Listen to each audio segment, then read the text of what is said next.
ನಮಸ್ಕಾರ ಸ್ನೇಹಿತರೆ, ನಾನು ಅಣ್ಣಯ್ಯ ನಾಯಕ್. ಸ್ನೇಹಿತರೆ, ವಾಲ್ಮೀಕಿ ಅಭಿವೃದ್ಧಿ ನಿಗಮ ಹಗರಣ, ಮೂಢ ಹಗರಣ ಹಾಗೂ ಪರಿಶಿಷ್ಟ ಜಾತಿ ಮತ್ತು ಪರಿಶಿಷ್ಟ ಪಂಗಡದ ಉಪಯೋಜನೆಯ ನಿಧಿಯನ್ನು ಅನ್ಯ ಉದ್ದೇಶಕ್ಕೆ ಬಳಸಿರುವುದಕ್ಕೆ ಲೋಕಸಭೆಯ ವಿಪಕ್ಷ ನಾಯಕ ರಾಹುಲ್ ಗಾಂಧಿ ತೀವ್ರ ಅಸಮಾಧಾನ ವ್ಯಕ್ತಪಡಿಸಿದ್ದಾರೆ.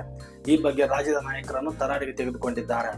ಹೌದು ಸ್ನೇಹಿತರೆ, ಕಾಂಗ್ರೆಸ್ ಅಧ್ಯಕ್ಷ ಮಲ್ಲಿಕಾರ್ಜುನ್ ಖರ್ಗೆ ನಿವಾಸದಲ್ಲಿ ಮಂಗಳವಾರ ರಾತ್ರಿ ನಡೆದ ಸಭೆಯಲ್ಲಿ ಮಾತನಾಡಿದ ರಾಹುಲ್ ಗಾಂಧಿ ಅವರು ವಿಧಾನಸಭೆ ಚುನಾವಣೆಯಲ್ಲಿ ಕಾಂಗ್ರೆಸ್ಗೆ ರಾಜ್ಯದ ಮತದಾರರು ದೊಡ್ಡ ಮಟ್ಟದ ಬಹುಮತ ನೀಡಿದ್ದಾರೆ. ಬಿಜೆಪಿ ಸರ್ಕಾರದ ಭ್ರಷ್ಟಾಚಾರಗಳಿಂದ ಬೇಸತ್ತು ಜನರು ನಮ್ಮ ಕೈ ಹಿಡಿದಿದ್ದಾರೆ. ರಾಜ್ಯದಲ್ಲಿ ಕಾಂಗ್ರೆಸ್ ಸರ್ಕಾರ ರಚನೆಯಾಗಿ 14 ತಿಂಗಳುಗಳಷ್ಟೇ ಆಗಿವೆ. ಈ ಕಿರು ಅವಧಿಯಲ್ಲಿ ಸರ್ಕಾರಕ್ಕೆ ಕಳಂಕ ತಟ್ಟಿದೆ. ಈ ವಿಷಯವನ್ನು ಮುಂದಿಟ್ಟುಕೊಂಡು ಬಿಜೆಪಿ ನಾಯಕರು ನಿತ್ಯ ವಾಗ್ದಾಳಿ ನಡೆಸುತ್ತಿದ್ದಾರೆ. ಸಂಸತ್ನಲ್ಲಿ ನಿತ್ಯ ಚರ್ಚೆಯಾಗುತ್ತಿದೆ. ನಾವೆಲ್ಲ ಮುಜುಗರ ಅನುಭವಿಸುವಂತಾಗಿದೆ ಎಂದು ಅಸಮಾಧಾನ ವ್ಯಕ್ತಪಡಿಸಿದ್ದಾರೆ ಎಂದು ತಿಳಿದು ಬಂದಿದೆ.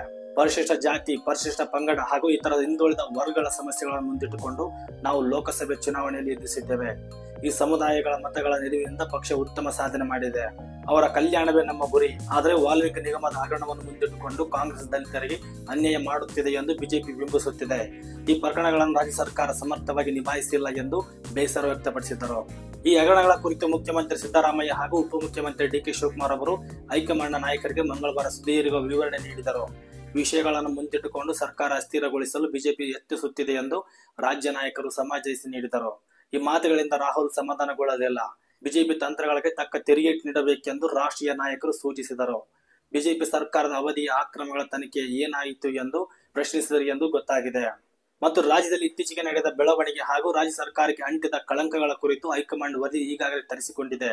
ರಾಜ್ಯದ ಜನತೆ ನಿಕಟ ಸಂಪರ್ಕ ಹೊಂದಿರುವ ಸಂಸದರನ್ನು ಈ ಕೆಲಸಕ್ಕೆ ನಿಯೋಜಿಸಲಾಗಿತ್ತೆಂದು ಮೂಲಗಳು ತಿಳಿಸಿವೆ. ಇನ್ನು ಸಭೆಯ ಬಳಿಕ ಸುದ್ದಿಗಾರರೊಂದಿಗೆ ಮಾತನಾಡಿದ ಮುಖ್ಯಮಂತ್ರಿ ಸಿದ್ದರಾಮಯ್ಯನವರು ರಾಜ್ಯದ ರಾಜಕೀಯ ಬೆಳವಣಿಗೆ ಬಗ್ಗೆ ಸಭೆಯಲ್ಲಿ ಚರ್ಚೆ ಮಾಡಲಾಯಿತು.